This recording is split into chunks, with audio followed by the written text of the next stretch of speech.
Thank you for joining me.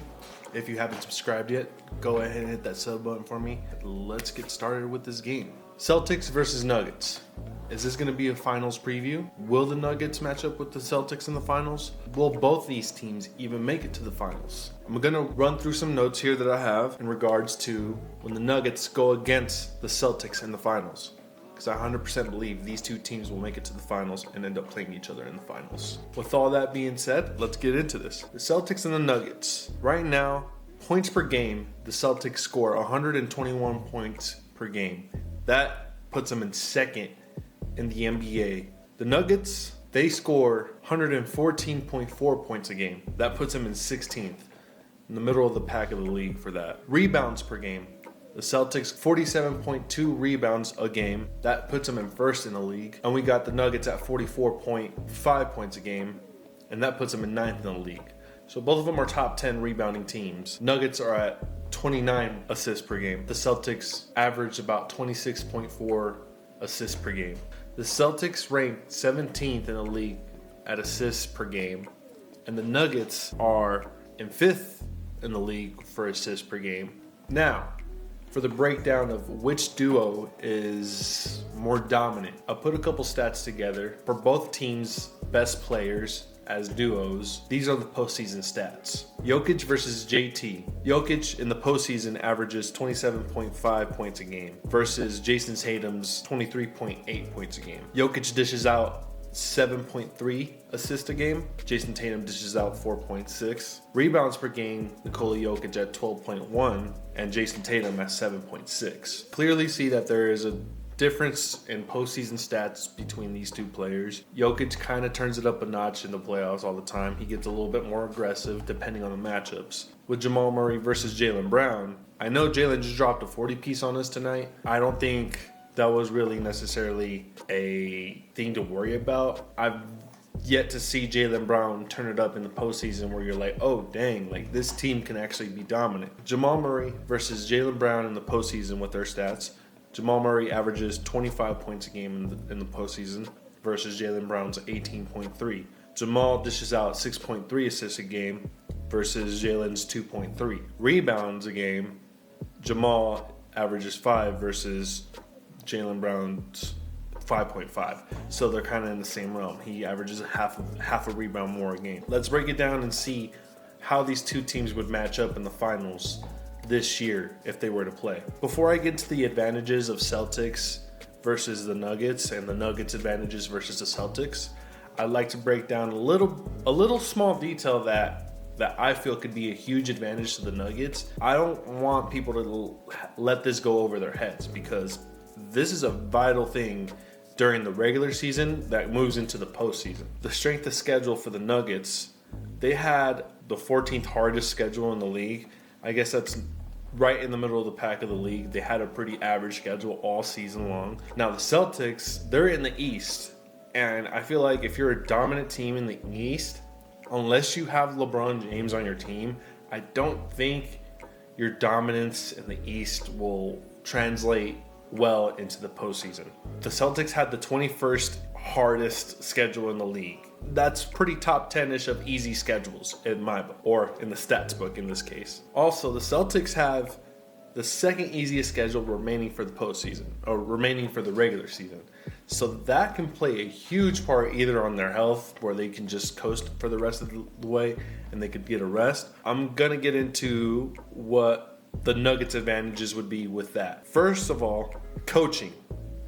I can trust Michael Malone to outcoach Mazzulla in the game. Another advantage that the Nuggets could have in NBA Finals matchup is that the Celtics play a lot of isolation ball. A lot of isolation ball can lead to a lot of cold players. I mean, they do have great shooting around the entire team.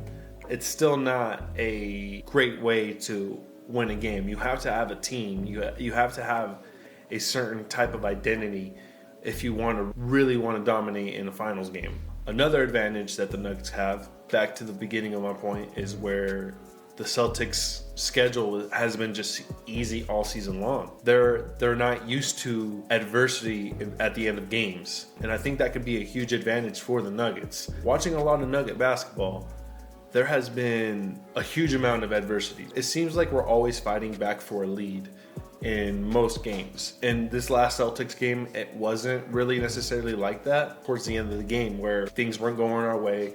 We kept our cool, and we did end up finishing this game off.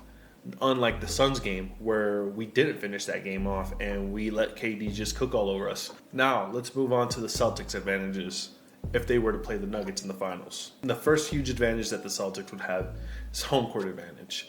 Due to them having such an easy schedule, they could definitely have a huge advantage with their home court advantage. I know it's really hard to win in the TD Garden. Their fans are amazing for their team. I'm not saying they're amazing people.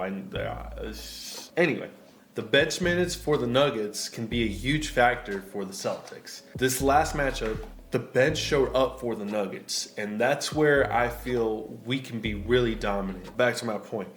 Sometimes our bench is atrocious when Jokic is not on the court. Tonight was a great example in the first half where we were doing great, and then we let the Celtics come back into this lead that we've already built in the second half, where Malone had to bring back Jokic in. Our bench doesn't have a lot of shooting. It has a lot of defense for sure. The Celtics can definitely take advantage of that in a matchup in the finals. Another advantage that the Celtics could have is the three-point shooting. Tonight was a great example with Porzingis stretching out the floor and being an amazing shooter.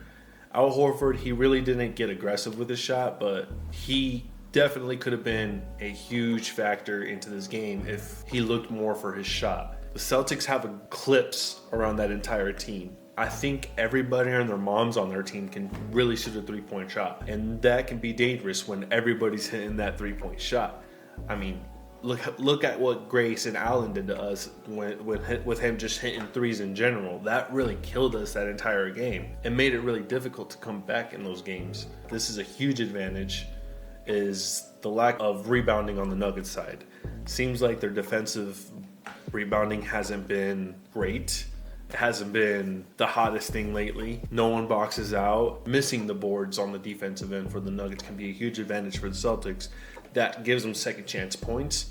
That gives them a chance to shoot another open three, more than likely, because of a discombobulated team at the point where there's no one seeing where the ball's at, no one's grabbing the rebound. We're all running with our heads chopped off. I'm saying we as if I'm a part of the team, but that's okay. That's my squad. I've been part of this team since I was a child. As a finals matchup, I do believe the Nuggets can beat the Celtics team in 6 games, maybe 7, but we've handled more adversity than this team. We've gone through the gutter to win games all season long. Now, as an X factor for this Nuggets team, Aaron Gordon. Flexing as a center can possibly help us sometimes, but I think the biggest factor where Aaron Gordon can really help us over the edge and be really, really dominant is when he's coming off that dunker spot. And I know he gets left open for a lot of threes. Hopefully his shooting percentage goes up during the postseason when he's getting left open for his three-point shot. He definitely needs to knock those down. I think he needs to start going into the gym and hitting his 1,000 shots and get his confidence up. Same thing with Peyton Watson. When he's hitting shots, it really helps us on our bench side. But there it is. There's my opinion with this matchup. Appreciate you guys for tuning in this video. Thank you so much for checking this channel out. Subscribe. Do all the good stuff. Follow me on TikTok. Do all the fun stuff. Donate money to me. I don't know. I'm trying to get $1 million somehow. Thank you for sticking by, and I love you guys. Peace.